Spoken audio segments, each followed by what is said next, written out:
We're now going to public meeting number 8 in the green packet, and this is page 7 of the agenda. This is an application for a certificate of appropriateness at 15 East 90th Street, 15 East 90th Street House, an individual landmark, docket number 12-7232, block 1502, lot 11, and this is a neo-federal style house designed by Mott B. Schmidt and built in 1927 to 28. This is an application to legalize facade work performed without Landmarks Preservation Commission permits. This was also read into the record on July 22nd and is being presented for the first time today. And please note that Commissioner Devonshire is recused from this item. Good afternoon, Victor Tomatic, Preservation staff. This is an individual landmark on the north side of the street, mid-block between Madison and Fifth Avenue.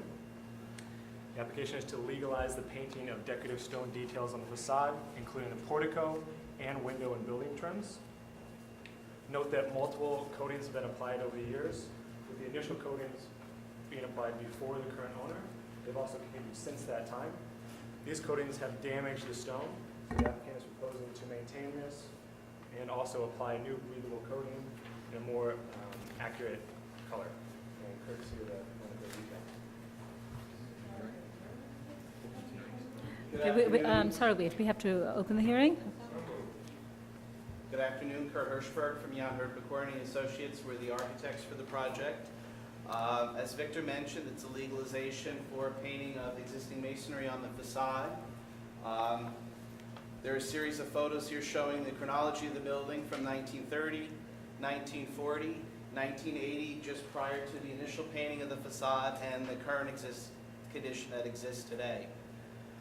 Window and door surrounds were painted. The portico, balconette, and balustrade elements, all those elements have received about 6 to 7 coats of paint. Since about 1980, one of those paints was applied in 1993 by the current owner. The existing cornice is original. That received 1 coat of paint in the early 1980s, and it's a mineral-based paint coating. From our research, we know in 1974, when it was designated, there were no coatings on the building. The 1980 tax photo has no visible coatings. We do know at the time the current owners purchased the property in 1993, there were already several coatings, and they applied 1 additional coating when they moved in. In 2013, BCA performed finishes analysis, and based on looking at the soiling and the amount of exposure on the coatings, they put the first initial coating to be around 1980, 1981. Here we have the stratigraphy for the paint coatings on the portico elements, as well as the building facade elements. What we believe that coating was initially put on in 1980 to deal with a chronic deterioration of the marble elements at the portico. It's a very soft marble. The current property owners purchased it from the family of the original owner, and they have noted while they were living there that the marble was already beginning to sugar. And the conclusion we've come to, that initial paint coating was an attempt to conceal that deterioration. As I mentioned previously, both on the portico and on the overall building elements, initially it was a mineral-based coating, which would have been a breathable coating. By the second and subsequent applications, they were oil-based paints that were applied. In 2012, BCA also worked with the client to develop a system, and they did a series of tests to figure out what would be the most sensitive way to get the paint off, and would there be any potential damage. What they found, it was near impossible to get the paint off without any damage, and where they were able to get it off, what you're seeing here is deterioration that's occurred in 2 years since that coating came off. Our concern going in this project, there's no guaranteed way to get these coatings off without damaging original material, and even if we do, there's no guarantee that that material isn't going to deteriorate very rapidly afterwards. Our approach is try to preserve that historic original material even though it has been painted. Clean, prepare it, apply 2 coats of a potassium silicate paint that would match the original color of the masonry before it was painted to make it look a little more historic in appearance. Okay. Any questions? Yes, Michael? You said there were a couple of layers of oil-based paint in the middle there. Why bother with the breathable paint if it's ready to seal? The the only reason why several of those layers have peeled off. And in some locations, maybe anywhere from 30 to 60% of that paint has peeled. They to try to strip off the oil base and at least get down to That's some of the what other. they initially had tried, but just taking that oil base off, it's already damaging the marble. Diana? So kind of what's your long-range, plan for the continued upkeep? Ultimately, what's gonna happen, I would say in the next 10 to 20 years, those marble elements are gonna have to be replaced. That despite our best efforts, they're gonna continue to deteriorate, and you're gonna reach a point where so much of the ornament is lost that it's not worth preserving. So you're going to fully document the current Yes. situation, so at that point, they can be responsibly replaced. Thank you. Any other questions? All right, we'll take testimony. Are there speakers on this item? Any speakers?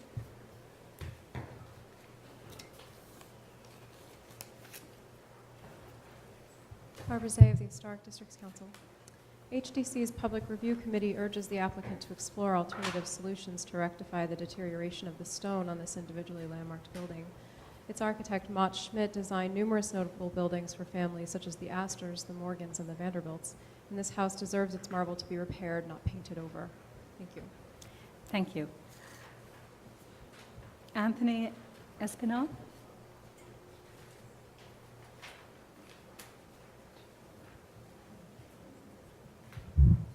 Good afternoon, Commissioner. My name is Anthony Espinal. I'm an intern at the Friends of the Upper East Side. While we regret that the stone detailing at 15 East 90th Street cannot be restored to its original condition, we understand that the circumstances that led to this current proposal, the applicant appears to have made a thorough investigation of the current condition of the stone details, and the proposed solution will stabilize the portico from further deterioration. The Preservation Committee at Friends supports the application. Thank you. Thank you. Are there any more speakers? All right. Are there any questions for the applicant? Okay, we can close the hearing then. All right, well, I think it's one of those situations, which is sort of unfortunate that they've had all these layers of paint, but it seems that if they try and remove that, it's going to harm, it's just going to be worse, so they're trying to address that through this, at least they're going to clean and prepare the areas and recoat it for some protection. Any concerns? Okay. Lots of concerns, but Yes. Right. We're in good hands now. I think they're in good hands. yeah, All right. yeah. The only thing that can be done. Yes. Fred, you want to read the resolution? Thank you. Where are we? Yeah, here we are. The matter of 15 East 90th Street, called the 15 East 90th Street House, an individual landmark, Block 1502, Lot 11. The application is to legalize facade work performed without Landmarks Preservation Commission permits. I recommend approval, noting that the removal of previous coatings would cause further damage to the decorative stone details, many of which have been irreversibly compromised. That the proposed mineral coatings will be breathable and protect the stone, slowing the ongoing deterioration. That the proposed finish color will better replicate the historic marble, some of which is exposed at the upper cornice, and that the work will help to conserve the significant architectural features of this individual landmark. All in favor?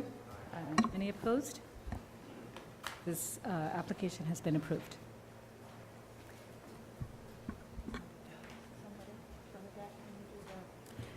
Last item.